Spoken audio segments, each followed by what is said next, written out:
আমি ডক্টর দীপঙ্কর ভট্টাচার্য। আজ আমি সূর্যবংশ সম্বন্ধে কিছু আলোকপাত করছি। সূর্যবংশ হচ্ছে ব্রহ্মার 10 জন মানসপুত্র মধ্যে একজন মহর্ষি মরীচি এবং তার স্ত্রী কলা থেকে জাত। তাদের সন্তান হচ্ছে মহর্ষি কশ্যপ। মহর্ষি কশ্যপের বহু স্ত্রীর মধ্যে একজন হচ্ছেন দেবী অদিতি, যিনি হচ্ছেন দেবতাদের মাতা।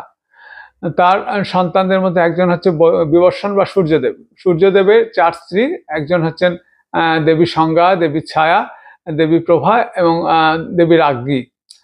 এখন এই স্ত্রীর মধ্যে দেবী সংজ্ঞা এবং সূর্যদেবের সন্তান হচ্ছে ইক্ষ্বাকু। তিনি হাজবার সময় ঘ্রাণেন্দ্রিয় থেকে তৈরি হয়েছিলেন। তার আরো অনেক ভাই বোন আছে, তাদের নাম আমি এখানে বলছি না। এখন ইক্ষ্বাকুর সন্তান হচ্ছে বিকুক্ষী শশাদ, তারপরে হচ্ছে পরঞ্জয় কুকুৎস, অনেনা, পৃথু, বিশ্বরাত, অদ্র, যুবনস্য, শ্রাবন্ত, বৃহদস্য, কুবলস্য, দৃঢ়স্য, ধুন্ধুবান, হিতাস্য, পূজাস্য, যুবনস্য, তারপরে মান্ধাতা।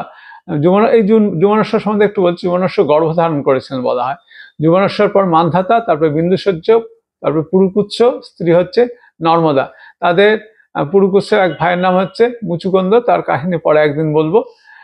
তাদের সন্তান হচ্ছে ত্রশদস্যু, তারপরে সম্ভূত, অনরণ্য, পৃষদৃশ্য, হর্যস্য, বসুমনা, ত্রিধন্য, তর্জানুন, সত্যব্রত, ত্রিশঙ্কু, মহারাজ হরিশ্চন্দ্র, রোহিতাশ্ব, রোহিত, চঞ্চু, বিক, বাহু, সগর।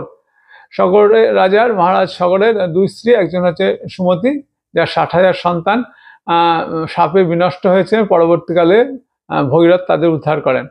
আরেকজন স্ত্রী হচ্ছে কেশিনী, তার সন্তান হচ্ছে অসমঞ্জস। অসমঞ্জসের সন্তান হচ্ছে অংশুমান, তারপরে দিলীপ, ভগীরথ, অম্বরীশ, সিন্ধুদ্বীপ, অরিজিতায়ু, ঋতুপর্ণ, সর্বকাম, সুদাস, সৌদাস বা মৃত্যুসহ, কল্লাসপাদ, অশোক, মূলক, দশরথ। এই দশরথ রামচন্দ্রের পিতা নন, ওই বংশেরই একজন।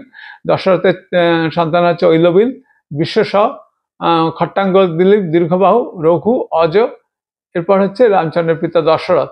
দশরথের 4 পুত্র সন্তানের মধ্যে রামচন্দ্রের সন্তান হচ্ছে লবকুশ, ভরতের সন্তান হচ্ছে তক্ষ, পুষ্কর, লক্ষ্মণের সন্তান হচ্ছে চিত্রঙ্গদ এবং চিত্রকেতু, এবং শত্রুঘ্নের সন্তান হচ্ছে সুবাহু এবং সরসেন। এখন রামচন্দ্রের লবের কোনো বংশ ছিল না, কুশের বংশ সূর্য বংশের মধ্যে।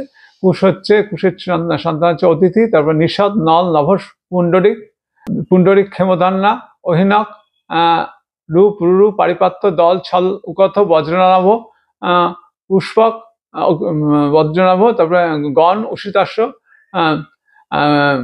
বিশ্বসহ, হিরণ্যনাভ, পুষ্পক, ধ্রুবসন্ধি, অগ্নিবর্ণ, পদ্মবর্ণ, শীঘ্র, মরু, প্রশস্ত, সুগন্ধি, অমর্ঘ, মহদ্দান, বিস্তৃতবাদ, বৃহৎ দল।